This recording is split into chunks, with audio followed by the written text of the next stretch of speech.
Welcome दोस्तों, आपका future zone online competition और ऑफलाइन कंपटीशन में स्वागत है।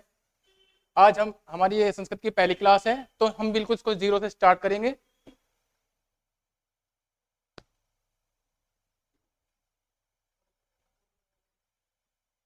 संस्कृत संस्कृत शब्द में आप देख रहे हैं, इसमें तीन चीजें हैं: सम, क्री और त। सम जो शब्द से, धातु से या क्रिया से पहले लगते हैं, उनको क्या कहते हैं? उपसर्ग।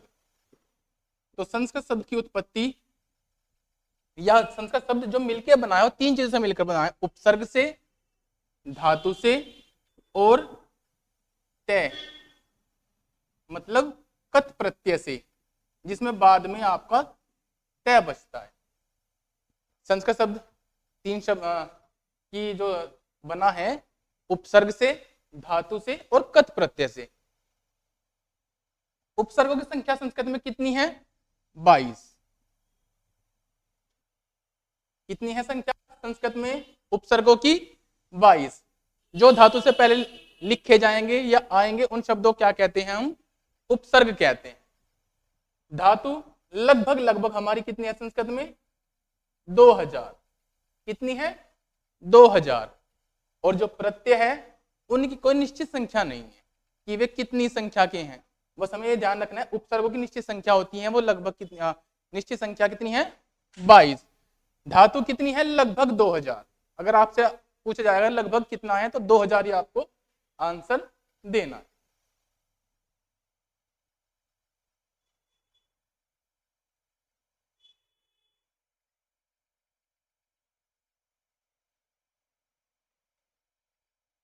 अच्छा अच्छा, आपने कुछ नहीं उतारा, नहीं स्क्रीनशॉट नहीं लिया होगा, मैं दोबारा लिख देता हूँ भाई।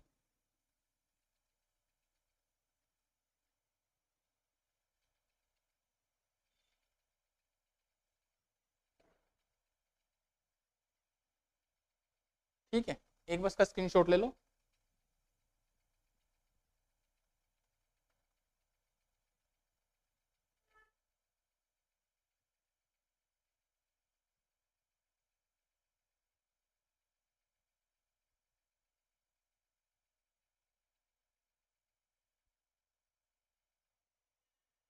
ले लिया? चलो, अब बात करते हैं संस्कृत के बारे में थोड़ी सी। जैसे कि संस्कृत जो हमारी भाषा है, एक सबसे प्राचीन भाषा कहलाई जाती है। क्यों कहलाई जाती है भाई? हमें ये पता तो होना है कि प्राचीन भाषा है, लेकिन कोई प्रमाण हो तभी तो हम सब मानेंगे, नहीं तो सब कहेंगे हमारी हिंदी प्राचीन है, हमारी अंग्रेजी प्राचीन है, मिस्त्रीयन कहेंगे कि हमारी लैंग्वेज प्राचीन है। तो इसका प्रमाण क्या है? प्रमाण ये है कि सभी ने मिलकर ये देखा कि सबसे पुरानी पुस्तक की भाषा कौन सी। पुरानी पुस्तक देखा, तो उसमें पुरानी पुस्तक हमारी सबसे कौन सी है? सबसे पुराना वेद कौन सा है हमारा? ऋग्वेद। क्या है? ऋग्वेद। इस ऋग्वेद की भाषा कौन सी थी? संस्कृत। और आज से लगभग लगभग 5 से 6 हजार साल पुराना ये वेद, इसकी भाषा ये थी। अब इतनी पुरानी हमारा ये वेद है, इससे पुरानी कोई पुस्तक नहीं मिली, इसलिए सबसे प्राचीन भाषा किसको कहलाया गया? संस्कृत को। तो सबसे प्राचीन वेद कौन सा होगा? तो प्राचीन वेद भी हमारा कौन सा है? ऋग्वेद। कौन सा है? ऋग्वेद।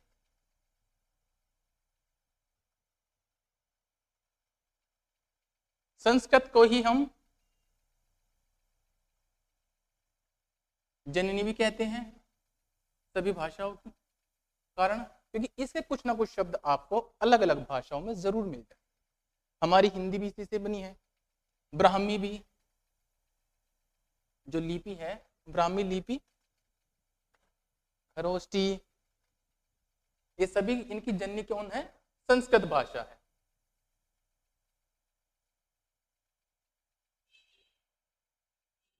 आर्य, आर्य लोगों की भाषा क्या थी? संस्कृत। आर्य का मतलब क्या होता है? आर्य का मतलब होता है श्रेष्ठ। क्या होता है? श्रेष्ठ। तो संस्कृत में आपको ये शब्द मिलेंगे कि आर्यों की भाषा कौन सी थी, सबकी जननी कौन सी है, सबसे प्राचीन भाषा कौन सी है, वैज्ञानिक भाषा कौन सी है। आपको जान के खुशी होगी कि हमारी जो संस्कृत भाषा है ये एक वैज्ञानिक भाषा है।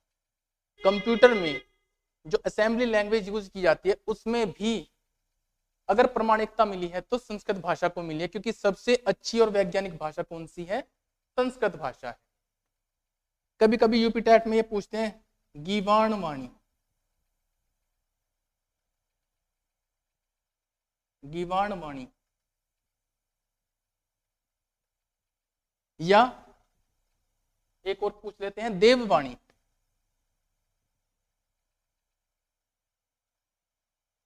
गीवाण वाणी किसकी है, देववाणी किसकी है? तो किसकी है? संस्कृत की है। तो ये शब्द आपको यूपी टेट में या सुपर टेट में मिलेंगे कि सबसे प्राचीन भाषा कौन सी है, जननी कौन सी है, आर्यों की भाषा कौन सी थी, वैज्ञानिक भाषा कौन सी है, गीवाण वाणी कौन सी है, देववाणी कौन सी है। तो सबका आंसर क्या आएगा? संस्कृत आएगा। स्क्रीनशॉट ले लो।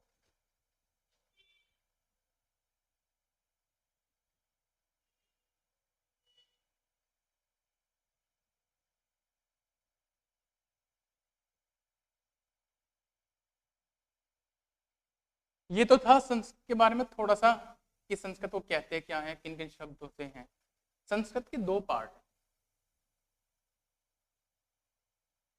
एक तो वैदिक संस्कृत और एक लौकिक संस्कृत।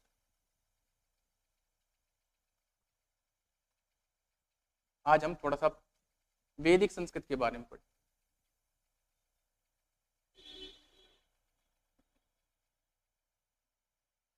लौकिक,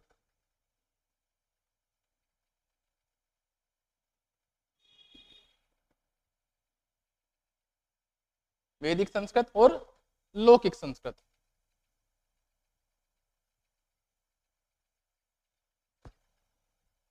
वैदिक संस्कृत से मतलब क्या है? आपको ये तो दिख रहा है, इसमें वेद है, लेकिन केवल वेद ही नहीं है, इसमें चार चीजें हैं।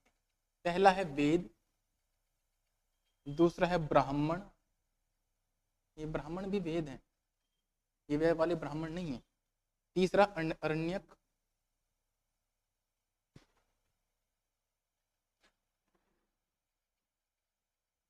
और चौथा है उपनिषद।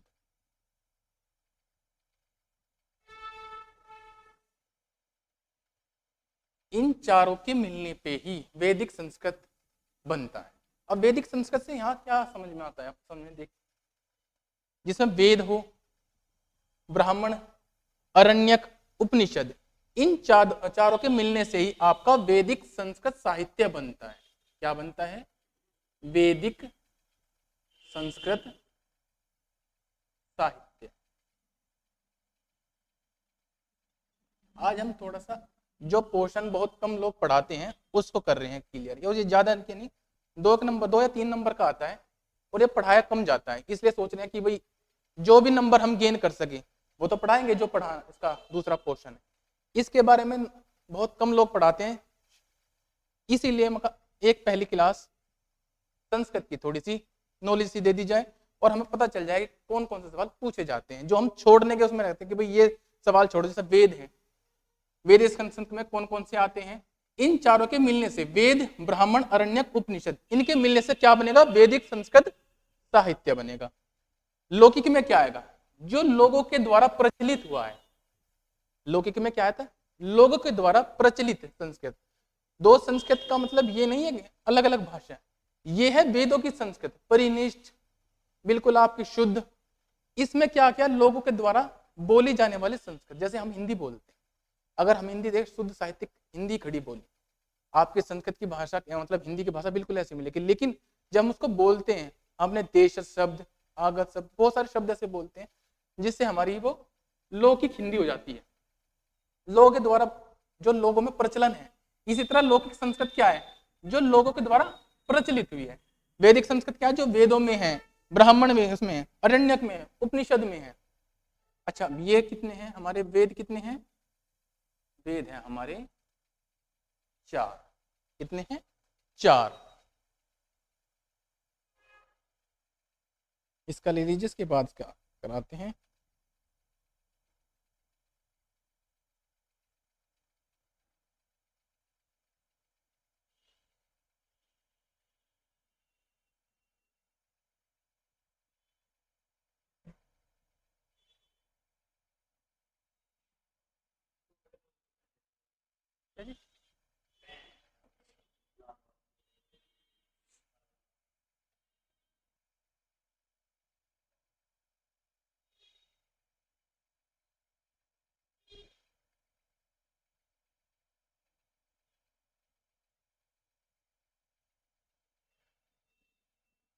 वेदों से हमने कुछ शब्द लिए हैं जो हमारे यूपी टेस्ट में पूछे भी जाते हैं कि ये शब्द, ये तत्व कहाँ से लिया गया। जैसे नाटक के कुछ तत्व हैं, नाटक के कौन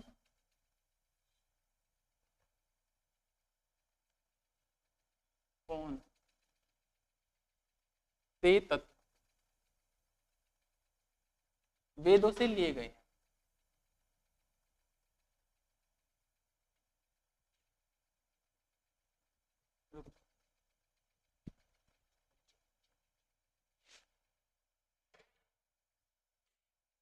ये तो आपको पता है 4 वेद हैं। पहला वेद कौन सा है हमारा, सबसे प्राचीन ऋग्वेद। दूसरा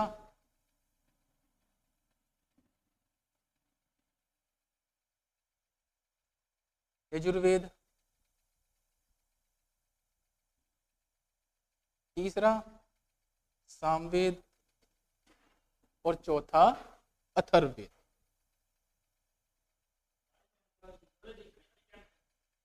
एक मिनट,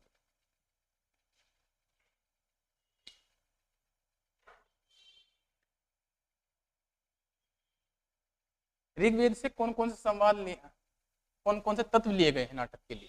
जैसे पहला लिया गया है आपका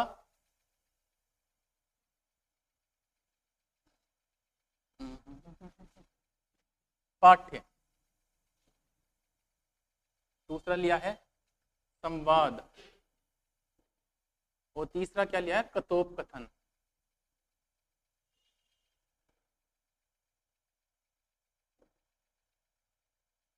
तो नाटक के संवाद किससे लिए गए हैं, ऋग्वेद से लिए गए हैं। यजुर्वेद से क्या लिया गया है, अभिनय। क्या लिया गया है, अभिनय। सामवेद से आपको पता ही है, जहां संगीत की बात हो, जैसे स्वर, लय, संगीत।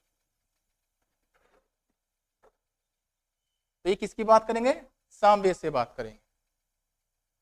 अथर्ववेद, अथर्ववेद में क्या आएंगे, जादू टोना, औषधि, जादू टोना, औषधि।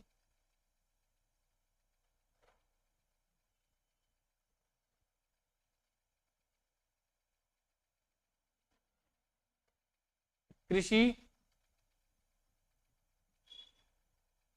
रस आदि।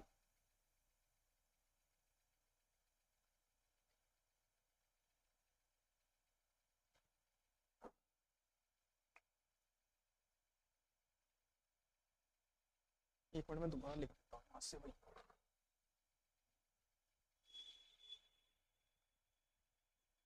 नाटक के कौन कौन से तत्व वेदों से लिए गए।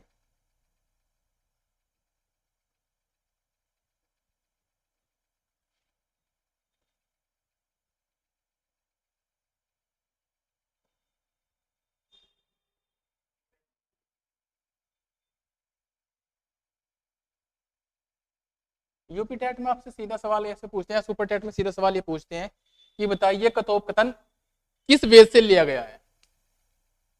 कथोपकथन किस वेद से लिया गया है, या अभिनय किस वेद से लिया गया है, या संगीत किस वेद से लिया गया है।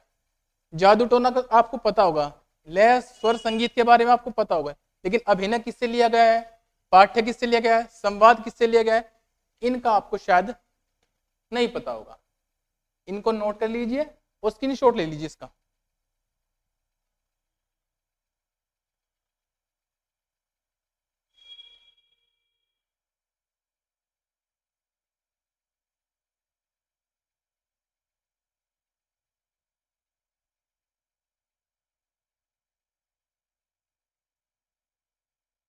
सबसे प्राचीन है, ये तो आपको पता ही है, सबसे प्राचीन कौन सा वेद है हमारा, ऋग्वेद। और इसको बोलते हैं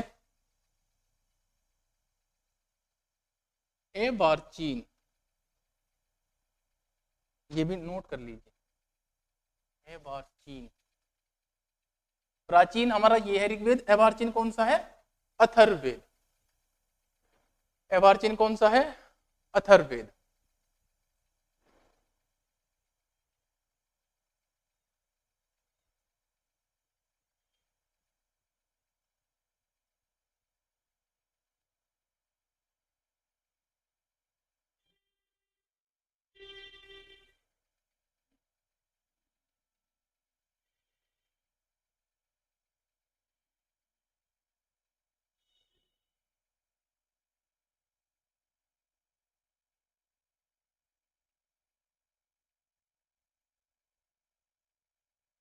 अब करते हैं वेदांग की बात।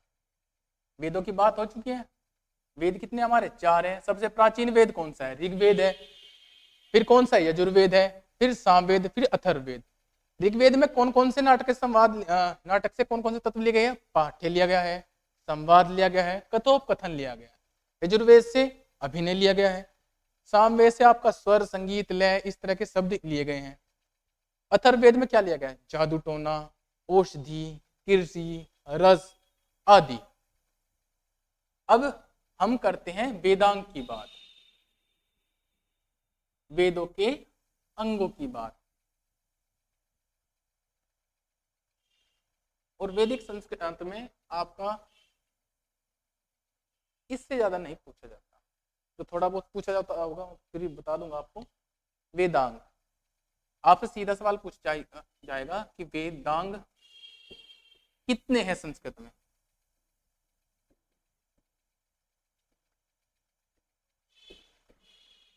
वेदांग कितने संस्कृत में, 6 हैं।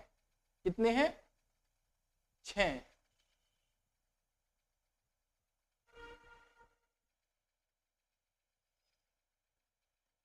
अब जैसे हमारे हाथ पैर होते हैं, सबसे पहले क्या आएगा हमारा, मुख। फिर क्या आएगा, मुख के बाद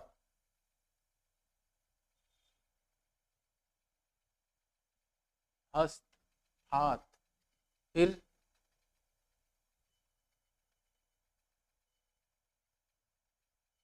हस्त आएगा, नयन। फिर हस्त, फिर मुख, नयन, हस्त,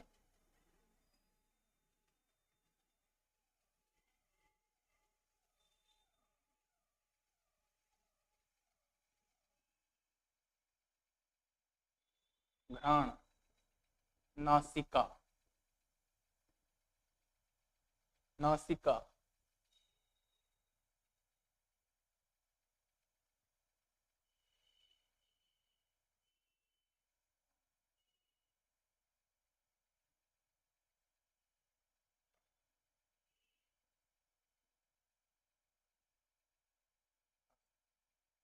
और पैर।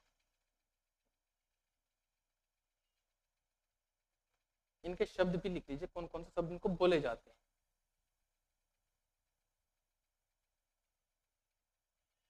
घ्राण, आपको वहां नासिका नहीं आएगा, घ्राण आएगा। मुख, नयन, घ्राण। कान को बोलते हैं इसमें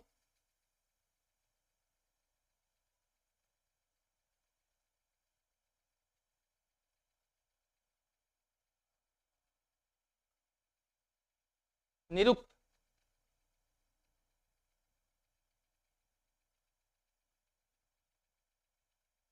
मुख को बोलते हैं व्याकरण। क्या बोलते हैं, व्याकरण।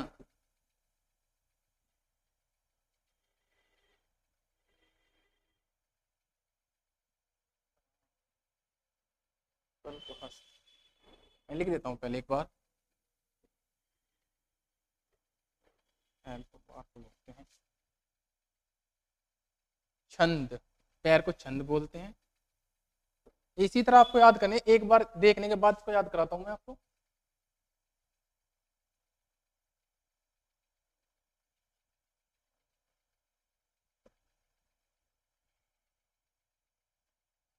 नयन नयन नयन।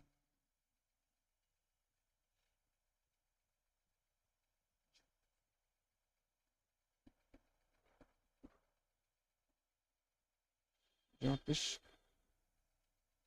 ग्रहण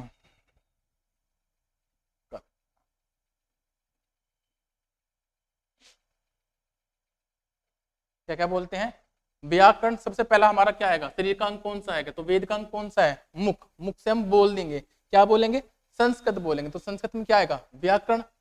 उसके बाद हम देखेंगे, हम देखते क्या है?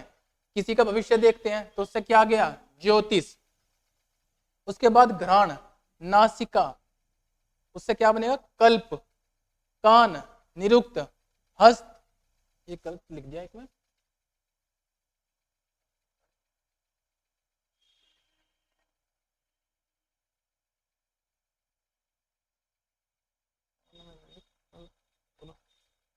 नासिका में शिक्षा आएगा भैया, नासिका में शिक्षा आएगा। अब सही है, ठीक है। मुख, नयन, घ्राण, कान, हस्त, पैर। मुख व्याकरण, आंखों से देखेंगे हम किसी का, ज्योतिष। नासिका शिक्षा, ये भी दोनों मिल जाएगी तो हमें क्या मिल जाएगा? शिक्षा। कान से निरुक्त, हस्त कल्प, छंद से हमारा पैर। ये छह ही क्या है? वेदों के अंग है, या क्या कहेंगे इसको? वेदांग कहेंगे। इसको एक टेबल बना के इसको नोट कर लेना, और ये 1 नंबर का सवाल आपसे पूछा जाता है। तो वैदिक संस्कृत का जितना पार्ट था वो आज हो चुका है, जो पहली क्लास थी आपकी। अब इसके बाद हम संस्कृत को नोट कर लीजिए, पहले स्क्रीनशॉट लीजिए। इसके बाद में आपको धातु रूप, एक धातु रूप याद कराऊंगा, वो आपको याद करनी है, क्योंकि धातु रूप संस्कृत में बहुत ज्यादा है। धातु रूप के बिना, शब्द रूप के बिना आप संस्कृत में बहुत वीक हो जाओगे, या संस्कृत में नंबर नहीं पा पाओगे ज्यादा। इसलिए हमें शब्द रूप साथ साथ याद करने हैं। आज मैं आपको एक शब्द रूप याद कराऊंगा, ये स्क्रीनशॉट ले लीजिए।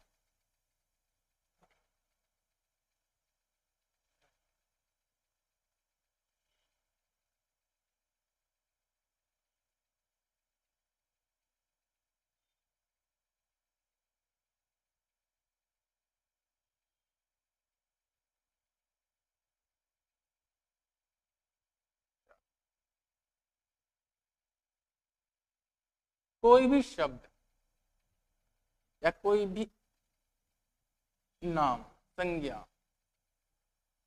शब्द, जैसे राम ही हमारे प्रभु श्री राम है, तो राम में लास्ट में कौन सा स्वर है? ए स्वर है। इसीलिए हम इसको बोलते हैं अकारांत। क्या बोलते हैं? अकारांत। स्वर है तो उसको बोलेंगे अकारांत पुल्लिंग। क्योंकि शब्द कौन सा है? राम क्या है? पुल्लिंग शब्द है, तो अकारांत पुल्लिंग क्या है? शब्द है। अकारांत पुल्लिंग। अगर ये होता लास्ट में हरि, इसमें कौन सी मात्रा है? लास्ट में कौन सा स्वर है? छोटी ई की। क्या है? छोटी ई की, तो क्या बोलेंगे? ईकारांत पुल्लिंग। अब जैसे सीता है, सीता माता है हमारी, इसमें कौन सा स्वर है? लास्ट में आ। और सीता क्या है? स्त्रीलिंग शब्द है, तो उसको क्या बोलेंगे? अकारांत, आकारांत सॉरी, आकारांत स्त्रीलिंग। आकारांत स्त्रीलिंग। ठीक, तो हम आज राम के ये प्रभु श्री राम से ही आज हम शुरू करेंगे। राम के शब्द रूप याद करें। आपको थोड़ा कंफ्यूजन रहता है कि इकारांत बोल देते हैं, अकारांत बोल लेते हैं, तो ये आपको क्लियर हो गया, क्योंकि लास्ट में जो स्वर होगा वो ही हमें देखना है। जैसे राम में ए है तो अकारांत पुल्लिंग, क्योंकि राम शब्द क्या है, पुल्लिंग शब्द है। हरि, हरि किसका नाम है, प्रभु विष्णु का। इसमें कौन सी मात्रा निकाल दी, छोटी ई की, इसके लिए क्या लिखा, इकारांत पुल्लिंग। अगर बड़ी की होता तो ईकारांत पुल्लिंग शब्द। सीता माता में, सीता क्या है, स्त्रीलिंग शब्द है, लास्ट में कौन स्वर है, आस्वर है, तो आकारांत, अकारांत नहीं, आकारांत स्त्रीलिंग शब्द।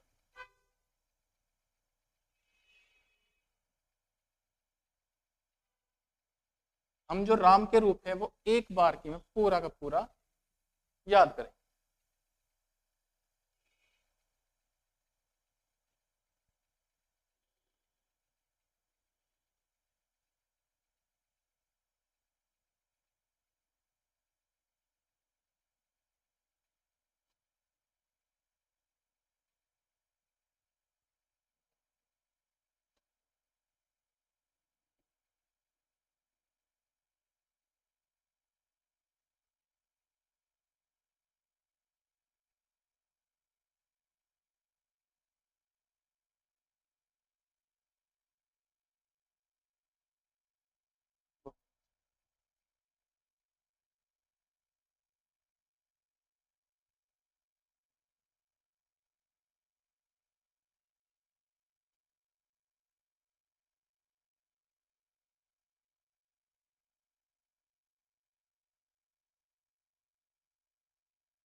तृतीया, चतुर्थी, पंचमी,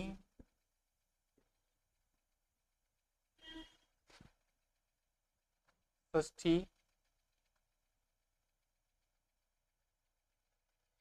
सप्तमी,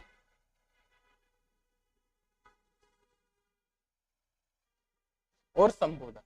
संबोधन अगर हम छोड़ भी देंगे तो भी कोई दिक्कत नहीं है, ठीक है।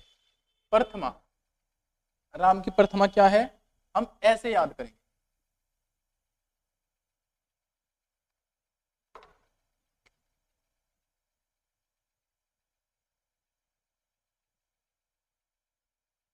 राम है, रामम, रामेन, रामाय, रामात, रामस्य, रामे, हे राम। संबोधन में हे, अरे, इस तरह के शब्द आते हैं ना, और विस्मय आदि बोधक चिन्ह।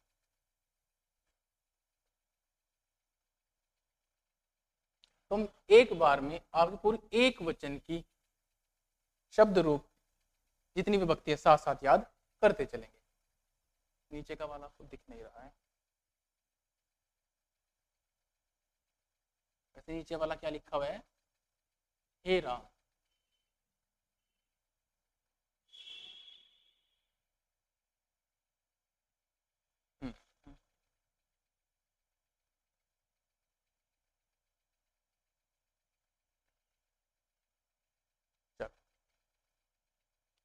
याद करेंगे, ऐसे ही याद करना है, हम ऐसे याद करना ही नहीं है। ऐसे याद करेंगे तो हम एक वचन एक बार के में ही याद कर देंगे, नहीं तो हमें क्या होगा, प्रथमा का एक वचन, द्विवचन, बहुवचन, फिर द्वितीय का 3 याद करने के, फिर तृतीय के 3, फिर चतुर्थी के 3, फिर पंचमी के 3, फिर षष्ठी के 3, फिर सप्तमी के 3, और फिर संबोधन के 3। ऐसे याद करते करते हमें कितने बार याद करने पड़ेंगे, 8 टाइम्स याद करने पड़ेंगे, 8 बार याद करने पड़ेंगे। लेकिन अगर हम ऐसे याद करेंगे तो एक बार एक वचन के, एक बार द्विवचन के, एक बार बहुवचन के।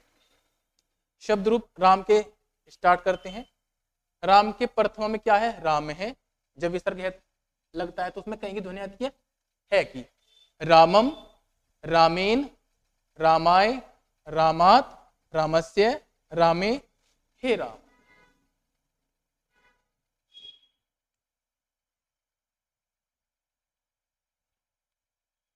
राम है, रामम, रामेण, रामाय, रामात, रामस्य, रामे, राम। मैं लास्ट में हे नहीं बोलूंगा, संबोधन में हे तो आना ही आना है आप, ठीक है, इसलिए मैं हे नहीं बोल रहा हूँ। राम है, रामम, रामेन, रामाय, रामात, रामस्य, रामे, राम।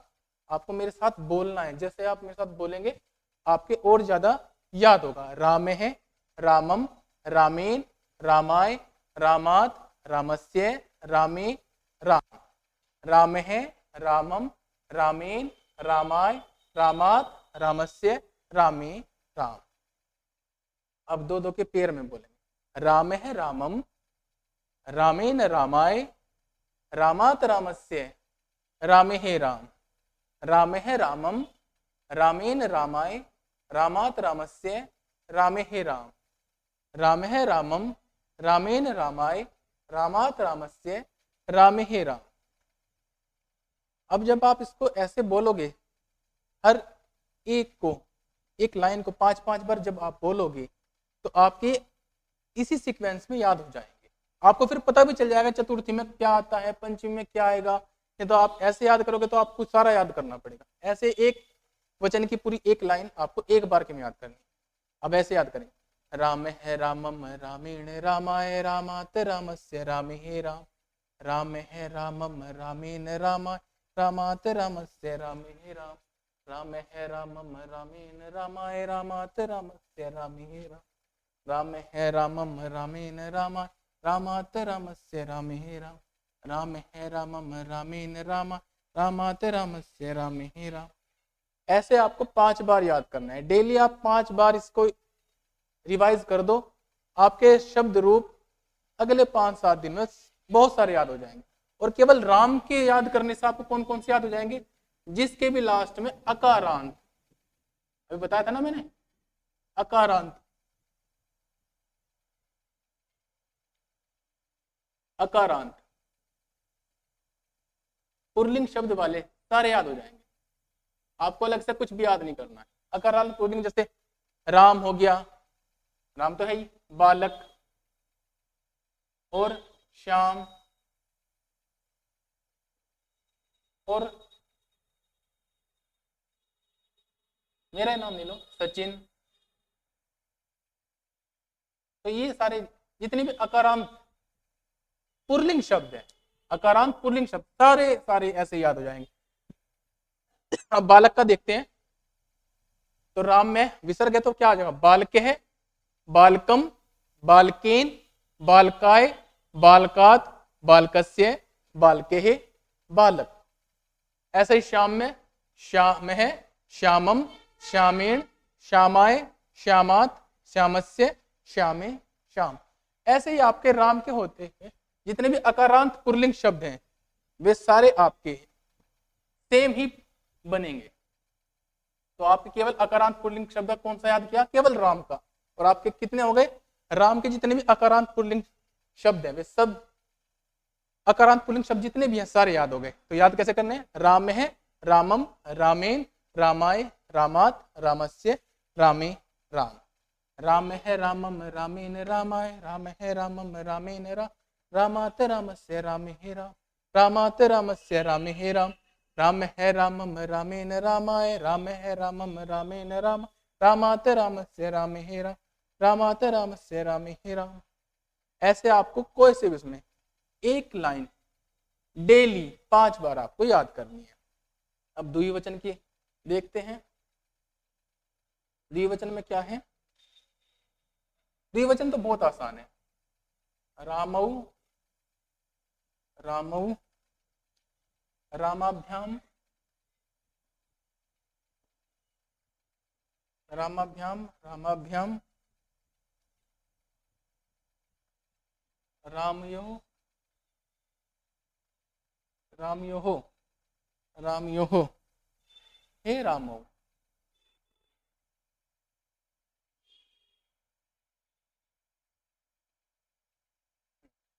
हे रामू, ये प्रथमा वाला ही है हे रामू, इसलिए चले देता हूं भाई।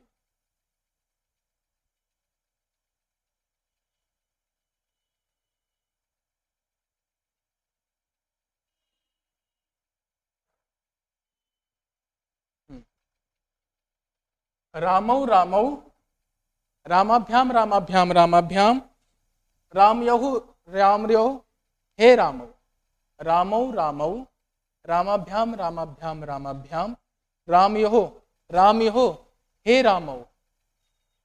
औ की मात्रा यहाँ पे प्रथमा में और द्वितीय में क्या है, प्रथमा द्वितीय में कौन सी है, औ की मात्रा, ओ की मात्रा नहीं है, औ की मात्रा है। रामाभ्याम रामाभ्याम रामाभ्याम, तृतीया चतुर्थी पंचमी में क्या है, रामाभ्याम रामाभ्याम रामाभ्याम। और षष्ठी सप्तमी में क्या है, रामयोहो रामयोहो। और अष्टमी संबोधन में क्या है, हे राम।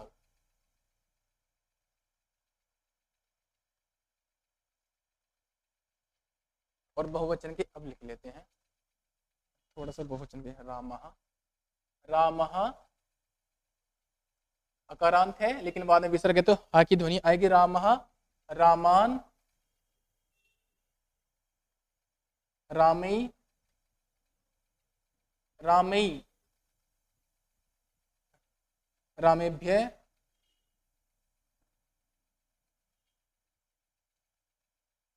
रामेभ्य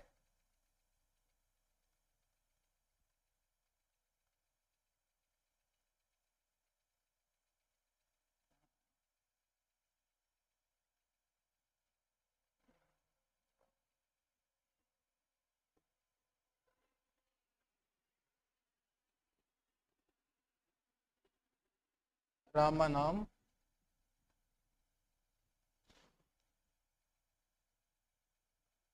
रामेषु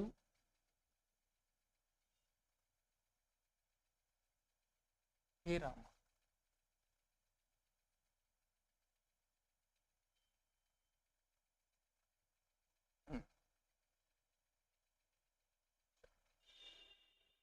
रामः विसर्ग है तो इसलिए है की ध्वनि आएगी, रामः रामान रामई रामई रामेभ्य रामेभ्य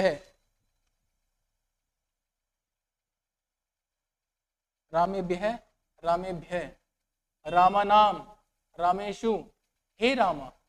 मैं हे नहीं बोलूंगा, आपको ऐसे याद करना है, रामः रामान रामे रामेभ्य रामेभ्य रामानाम रामेशु रामा। रामः रामान रामे रामेभ्य रामेभ्य रामानाम रामेशु रामा। रामः रामान रामे रामेभ्य रामेभ्य रामानाम रामेशु रामा। ऐसे आपको डेली 5 बार रिवीजन करना है पूरे इसका, एक वचन का एक बार, द्विवचन का एक बार और बहुवचन का एक बार। 5-5 बार याद करोगे तो यह शब्द रूप आपके 2 या 3 दिन में ऐसे ही याद हो जाएंगे। अब मैं आपको एक बार ट्रिक से अच्छे से याद समझाता हूँ। एक वचन की, रामः रामम रामेण रामाय रामात रामस्य रामे राम, राम है रामम रामेण रामाय रामात रामस्य रामे राम, राम है रामम रामेण रामाय रामात रामस्य रामे राम, राम है रामम रामेण रामाय रामात रामस्य रामे राम, राम है रामम रामेण रामाय रामात रामस्य रामे राम। ये तो क्या हुआ, एक वचन का। द्विवचन का तो इजी है, रामो रामो रामाभ्याम रामाभ्याम रामाभ्याम रामयो रामयो हे रामो। बहुवचन का बताता हूँ, रामा रामान रामे रामेभ्य रामेभ्य रामानाम रामेशु राम, रामः रामान रामे रामेभ्य रामेभ्य रामानाम रामेशु राम, रामः रामान रामे रामेभ्य रामेभ्य रामानाम रामेशु राम। ऐसे ही आपको कितनी याद करने हैं, एक वचन के 5 बार दोहरा लिए, द्विवचन के 5 बार दोहरा लिए और बहुवचन के 5 बार दोहरा लिए। ऐसे याद करोगे तो आपकी राम के कभी नहीं भूलोगे। राम के याद हो गए तो बालक के याद हो गए, श्याम के याद हो गए, आम के याद हो गए, किसी का भी अकारांत पुल्लिंग शब्द जिसका भी है वो सब आपकी याद हो गए। तो आज की क्लास यही खत्म करते हैं, कल को आपकी दूसरी क्लास होगी संस्कृत। Thank you.